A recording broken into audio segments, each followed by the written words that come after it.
Welcome to Myrtle Beach Eats and Beyond, the show where a local foodie, that's me, attempts to parlay a passion for delicious eats into a useful video guide for other locals and tourists attempting to answer the age-old question, where should we eat in Myrtle Beach? Don't worry, I've got you covered. With me on this journey are my three progeny, that's them, who also love to experience new eating emporiums, raising them up right. We'll also be exploring fun, family-friendly activities and showing you the ins and outs, the do's and don'ts, the lowdowns and hoedowns of where to shop, play, stop, and stay. If you're lucky, I might even cook for you. And if that's not enough to convince you to subscribe, just know that once a week, I am completely wrecking my diet to bring you this content. Now, I'm not saying that you should feel guilty about that in any way, but I'm just saying you should subscribe.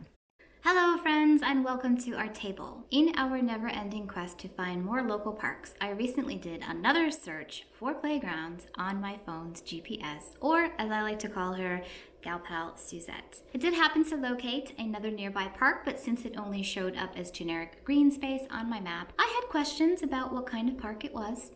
I know from experience that sometimes there can exist a green patch of land, perhaps with a memorial plaque and perhaps some landscaping, and while it is often labeled as a park in the city or in the management department that governs my gal pal Suzette, and although it may be a lovely commemorative spot to sit and think and reflect, my children do not consider this particular type of space to be a park.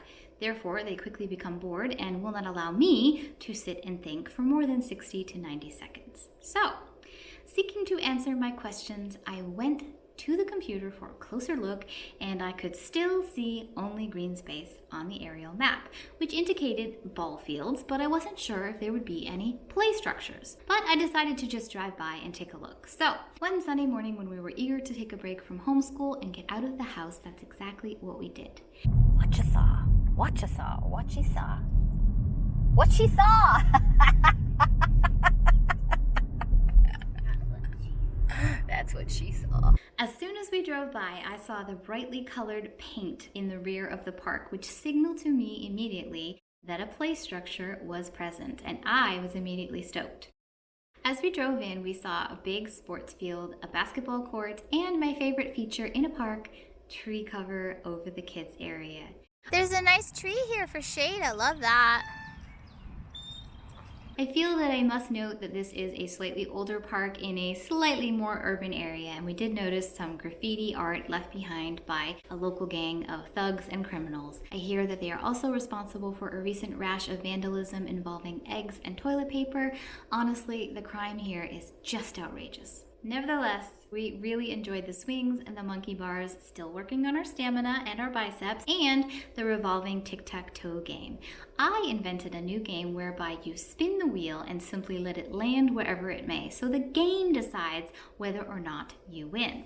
I find it's far more entertaining than normal tic-tac-toe, especially after all of your children are old enough to have figured out how the game works, so no one can ever win. We would have preferred a larger selection of swings, but since we were the only family at the playground on this day, it was hardly fair of us to complain, so we didn't.